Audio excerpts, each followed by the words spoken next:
I really wanted to record outdoors today because I get tired as well of recording indoors.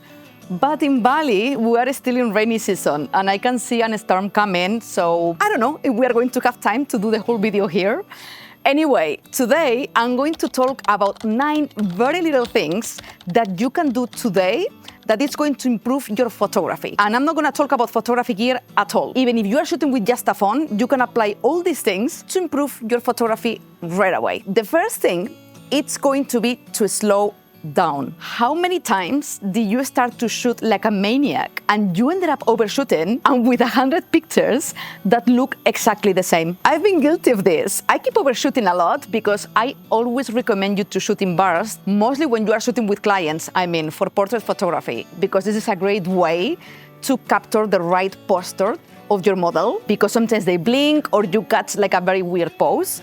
So shooting in bursts helps. But in general, always slow down when you are going to shoot. Many times when you are a beginner, you don't think about the photo. You see something nice and you shoot. No.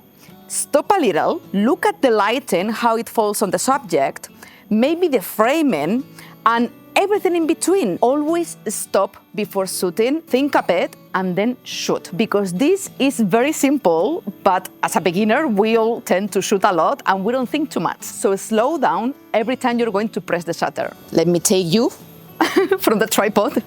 Okay, so the next one, it's going to be so freaking obvious, but I do this mistake all the time. And I dare to say you do it as well, because we all do it. We are not perfect. It doesn't matter how much you shoot, okay? It's cleaning your lens.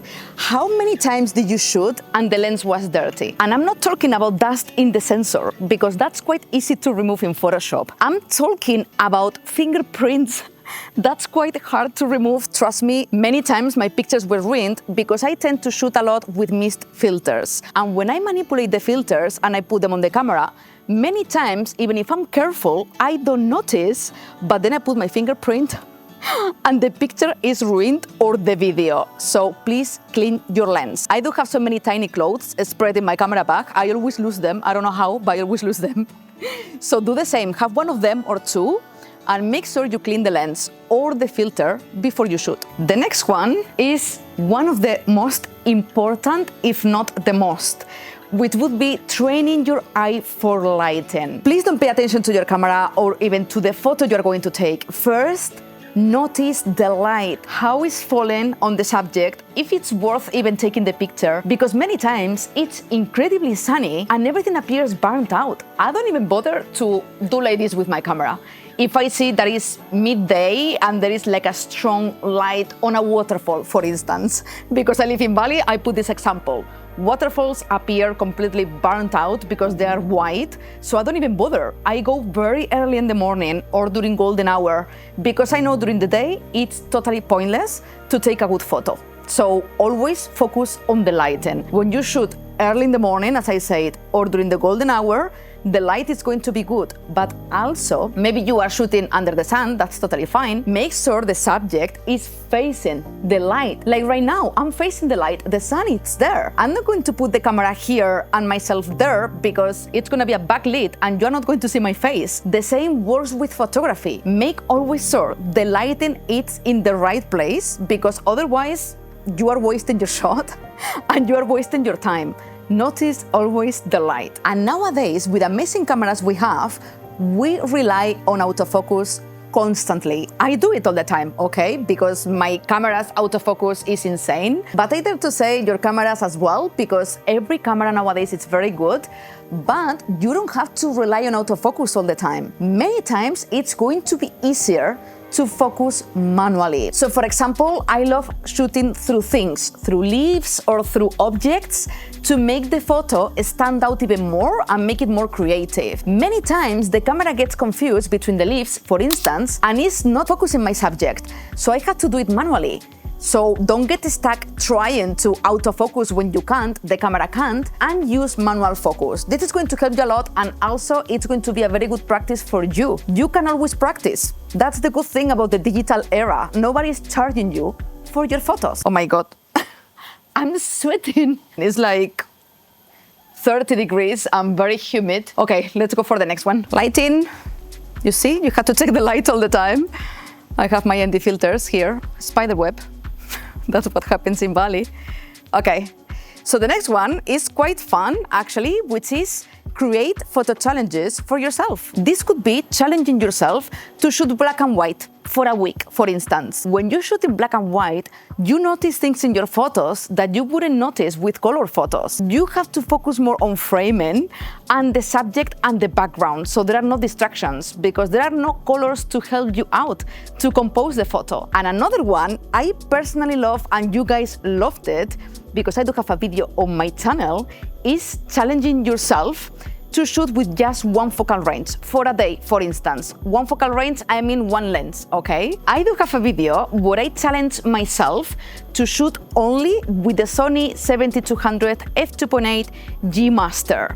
You can check it out later because you're going to be able to see all the photos I took that day being challenged to shoot in many places in Bali just with that focal range from 70 to 200. And actually, I loved this challenge. So I'm gonna keep doing challenges like this on my YouTube channel with other different lenses, with prime lenses as well. I don't care, think creatively and just challenge yourself to something different because you are going to be able to learn a lot. And on top of that, it's going to be super fun as well. I'm gonna run out of backgrounds to shoot, so I'm just gonna walk for the next point, which is very important, and it's the main reason why I'm here now, living in Bali. After living 11 years in London and after moving from Spain to London, because if you don't know my story, I moved all the way from Spain to London to pursue my dreams as a photographer and creative director. And trust me, it was very hard. It cost me years because I couldn't even speak a word of English. But I managed to make it happen, and I became a full-time freelance photographer and creative director in London. And there is massive competition there, and I did it. So if I did it, you can do it too. And when I managed to make it happen, I learned how to monetize my skills online to become remote. And that's the reason why I'm in Bali now. How did I do it? Because I'm always learning new things.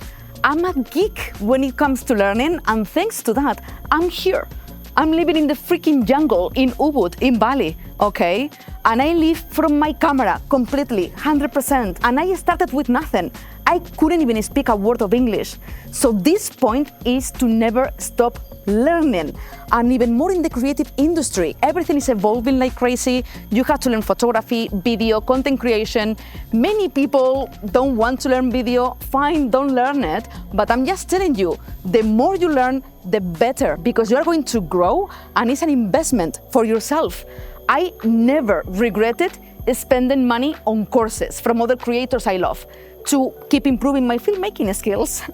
So you can do the same with photography or with any skill, okay? But learning, it's the main thing for me, and I made it here to this amazing place, at least for me. I wanted to live in Bali, and now I live in Bali, doing what I love. So you can do it as well. And there is a platform I always recommend you on my channel because I used it a lot in the past and in the present, which is called Skillshare. They are sponsoring today's video, and Skillshare is the largest online learning community for creatives where you can learn everything about photography, filmmaking, storytelling, freelancing, productivity, everything you can imagine that is going to help you level up your skills in the creative industry.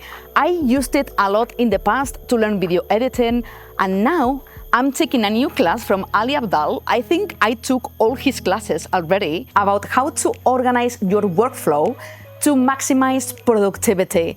And I'm loving it because that says a lot right now about in which point in my career I am at the moment.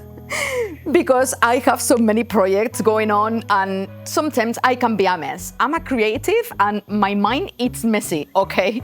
And my projects sometimes are as well, so it's helping me a lot. And right now, Skillshare is offering to the first 500 people that click the link below a full month free trial, which means that during that free trial, you can take as many classes as you want. If you have time, you can do hundreds of them, okay? Totally for free. So you don't have an excuse, please take advantage. I'm gonna put the link below and I'm gonna jump now to the next point because it's also super important. I don't even know if I had to say this, but I did hear other people talking about this and I'm like, is it someone still shooting in JPEG? Is that you?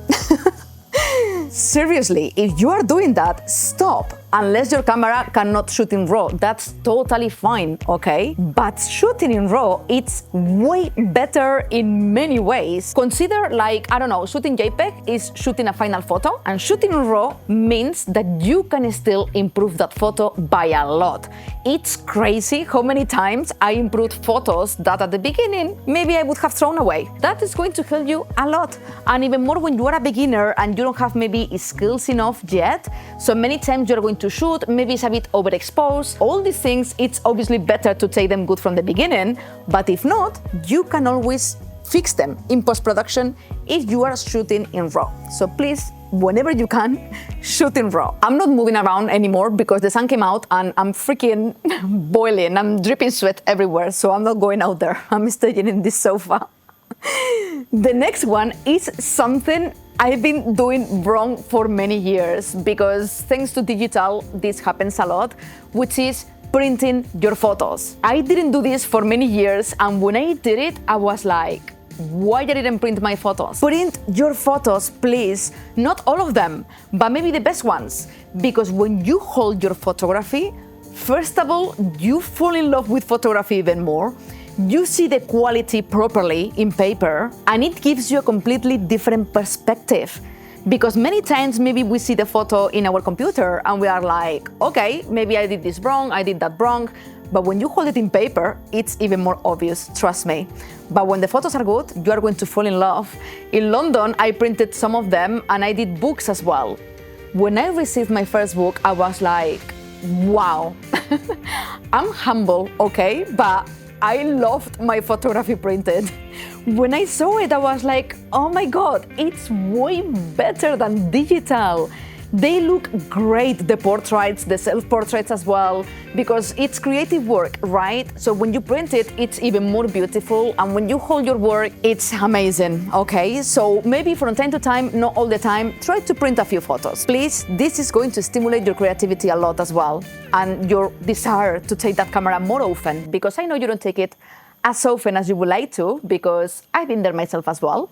So yeah, print your photos. Always ask for feedback. I know this is very scary, okay? Because you feel very exposed when you show your photography to someone else. But I don't want you to show your photography to a friend or someone who has no clue about photography. That is never going to help you.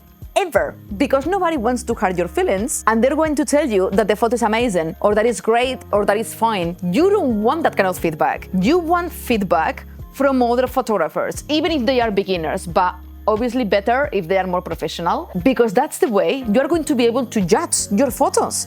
And there is nothing wrong about receiving bad criticism, because it's constructive, it's to help you grow. You have no idea how harsh my mom is with my photos and with my YouTube videos even. When she watches a video and she doesn't like something, she's terrible. She puts me down like crazy, not in a bad way, it's very constructive, but I get very offended. Because she doesn't know too much about video, but she criticizes it anyway. But in a way, I like it, because she makes me question things about my work that maybe I overlook myself. And with my photography, my mom is a hobbyist and she doesn't even take photos anymore, okay? But she's very harsh with my photos. Maybe I take an amazing photo and she's like, Laura, what the hell were you thinking about here? I don't like this frame. And I'm like, you have no idea how many arguments I have, okay, with my mom, because I have character, I'm Spanish, my mom is Spanish, obviously. So sometimes I have arguments with her, what you are talking about, you don't know. But deeply inside, I'm like, okay, I love this way, because when she says, oh my God, that's an amazing photo, I appreciate that even way more, because I'm like, okay, for my mom to say that, this is a banger, okay? So please find your circle. If you don't have photography friends, I mean, I have a private community. If you don't know, you can support my channel for the price of 2 cups of coffee per month.